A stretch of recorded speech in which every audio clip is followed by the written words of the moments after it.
News 18 প্রাইমের শুরুতেই নজর রাখবো অবশ্যই বাংলাদেশের খবরের দিকে, কারণ প্রত্যেকটা আপডেট আমরা আপনাদের সামনে তুলে ধরছি। যেসব ভারতীয় মৎস্যজীবীরা ফিরেছে বাংলাদেশ থেকে, তারা যা বলছে, যে অভিজ্ঞতার কথা বলছে, তা সত্যি গায়ে কাঁটা দেওয়ার মতো, কারণ তাদের উপর হয়েছে অকথ্য অত্যাচার। বাংলাদেশে ভারত বিদ্বেষ একেবারে চরমে। ভারতীয় মৎস্যজীবীদের উপর অকথ্য অত্যাচার হয়েছে। বাংলাদেশ কোস্ট গার্ডের বিরুদ্ধে একের পর এক অত্যাচারের অভিযোগ করছেন মৎস্যজীবীরা। শুধু তাই নয়, বিবস্ত্র করে ভারতীয় মৎস্যজীবীদের বেধড়ক মারধর করা হয়েছে, এমনটাও অভিযোগ। শুধু তাই নয়, বেধড়ক মারধর করে তোলা হয় ছবি পর্যন্ত।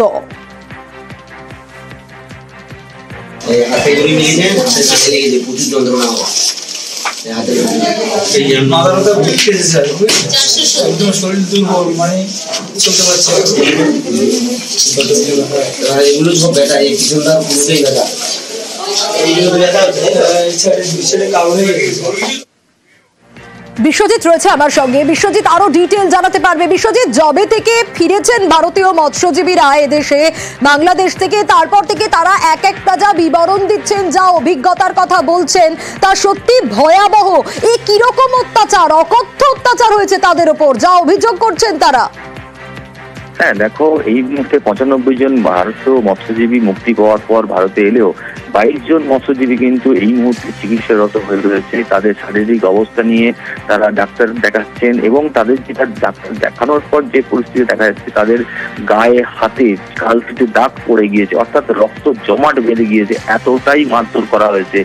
আমরা যেটা লাস্ট যেটা দেখতে পেলাম, যে ঝড়, সেই যে ট্রলার, সেই ট্রলারটি যখন বাংলাদেশ উপকূল রক্ষী বাহিনীর হাতে যখন ধরা পড়লো, তাদেরকে জাহাজের ওপর তুলে বেধড়ক মারধর করা হলো, হাত পা বেঁধে, এবং মোংলাপোর্ট যে এলাকায় নিয়ে যাওয়ার পর তাদের কাছ থেকে যে মাছ এবং যন্ত্রপাতি সমস্ত তাদের কাছ থেকে ছেড়ে নেওয়া হলো, এবং তারপর তাদের নেভি ক্যাম্পে গিয়ে, বাংলাদেশ নেভি ক্যাম্পে তাদেরকে দাঁড় করিয়ে একেবারে উলঙ্গ করে তাদেরকে ছবি তোলা হলো, এবং তারপর চললো প্রায় 2 ঘন্টা ধরে অকথ্য অত্যাচার এবং মারধর।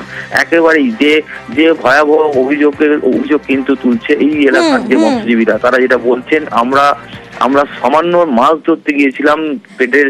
একদমই বিশ্বজিৎ, তাদের কথা আমরা শোনাবো, কারণ এই যে জেলে মৎস্যজীবীদের উপর অকথ্য অত্যাচার হয়েছে, বিবস্ত্র করে মারধর করা হয়েছে, শুধু তাই নয়, কাকদ্বীপের মৎস্যজীবীরা যা বলছে তা ভয়াবহ। অকথ্য অত্যাচারের দুঃসহ স্মৃতি তারা ভুলতে পারছেন না।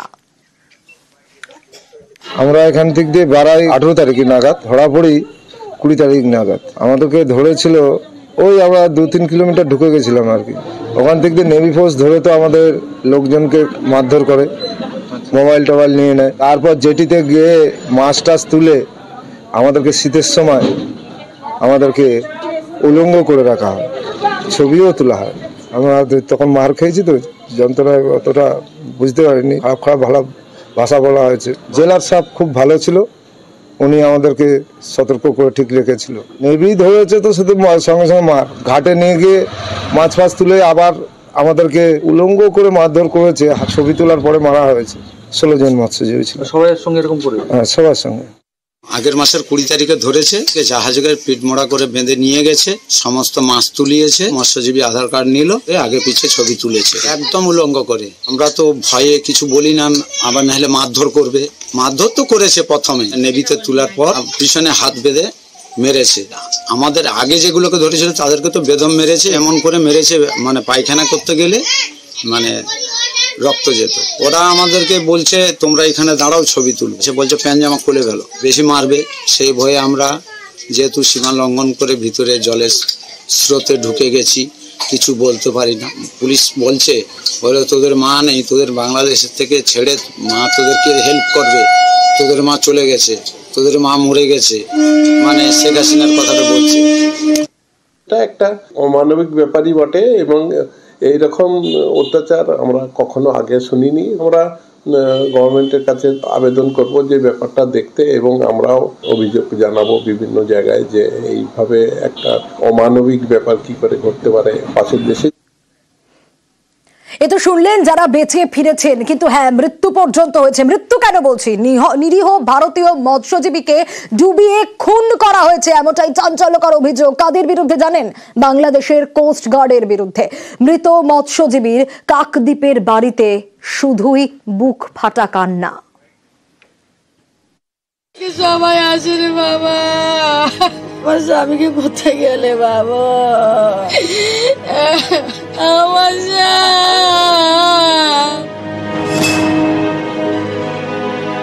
আমার স্বামীকে কোস্টগার্ড মেরে ফেলেছে।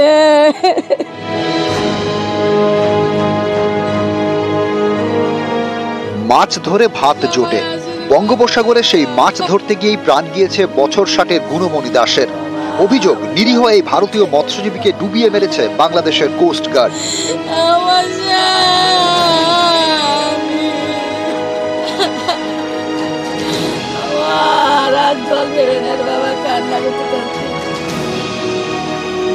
অভিজিৎ ৩ এই ট্রলারে চেপেই দক্ষিণ 24 পরগনার কাকদ্বীপ থেকে সমুদ্রে পাড়ি দেন মৎস্যজীবী গুণমণি দাস।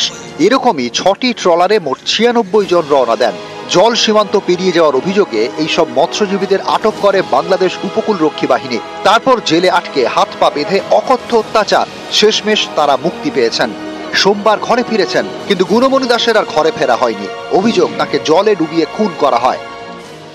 এই ট্রলারের পিছনে তাদের রান্নাঘর এবং যে আর একটা ঘর থাকে, একদম এখানে তাকে সজোরে ধাক্কা মারা হয় এবং সেই ঘর একদম ভেঙে তছনছ হয়ে যায়। দেশে ফেরা মৎস্যজীবীদের দাবি, 16 অক্টোবর মাঝ সমুদ্রে বিকল হয়ে যায় ট্রলারের ইঞ্জিন। ট্রলারটি তখন সীমান্ত পেরিয়ে যায়। সেই সময় মৎস্যজীবীদের ট্রলারে সজোরে ধাক্কা মারে বাংলাদেশের কোস্ট গার্ডের লঞ্চ। ট্রলার থেকে ছিটকে সমুদ্রে পড়ে যান কাকদ্বীপের 5 মৎস্যজীবী। 4 জনকে উদ্ধার করা হলেও গুণমণি দাসকে জলে ডুবিয়ে খুন করা হয় বলে অভিযোগ। আমার স্বামীকে কোস্টগার্ড মেরে ফেলেছে।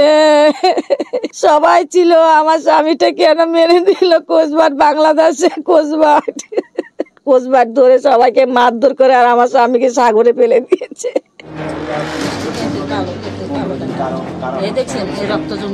গুণমণিকে ডুবিয়ে খুনের অভিযোগ, আর বাকি মৎস্যজীবীদের আটক করে অত্যাচার। নিরীহ মৎস্যজীবীদের উপর নির্মম অত্যাচার, সেই ক্ষত নিয়েই তারা দেশে ফিরেছেন।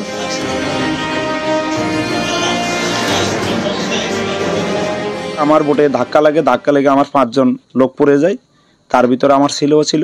আমার ড্রাইভার পড়ে গেছিল, তাকে তোলবার সময় দেয়নি। যদি 2 ঘন্টা আমাকে টাইম দিত, হাতে পায়ে দৌড়েছি অফিসারদের। তো আমাকে বিশাল ভাবে টর্চার করছিল, চোখ বেঁধে ফেলেছে, মুখে দৌড়ে দিয়ে যেন চিল্লাইতে না পারি। একটা মানুষকে এরকম ভাবে তারা মারতে পারে, অত্যাচার করতে পারে, কিন্তু সেটা আমার কল্পনার বাইরে। সজোরে ধাক্কা মারে 5 জন লোক এখানে দাঁড়িয়েছিলাম। 5 জন লোক থেকে 4 জন লোক উদ্ধার করা হয়। নেভির নৌবাহিনীরা অতিরিক্ত মারধর করেছে, আর একজনকে খুঁজে পাওয়া যায়নি। তুলতে চাইলে আরো মারধর করবে বলছে, আর তোলা হয়নি। খোঁজ দিয়ে দেওয়ার সুযোগ দেওয়া হয়নি কোনো। সীমান্ত পেরোনোয় বাংলাদেশেরও বেশ কয়েকজন মৎস্যজীবীকে এবারে আটক করা হয়েছিল। তাদের অভিজ্ঞতা কিন্তু একেবারে উল্টো। এখানে কেমন ছিলেন? জি আলহামদুলিল্লাহ ভালো ছিলাম। বাংলাদেশের পক্ষ থেকে বলা হয় যে ভারত তাদের ক্ষতি করে, কি এই ব্যাপারে আপনারা তো ছিলেন এখানে? না না, আমি আমার তো মানতে সেটা মনে হয় না। এখানে ভালোই, আমরা ভালোই আছি, নিরাপদে ছিলাম। কাকদ্বীপ থেকে বিশ্বজিৎ হালদার, নিউজ 18 বাংলা। সবাই আসেন বাবা।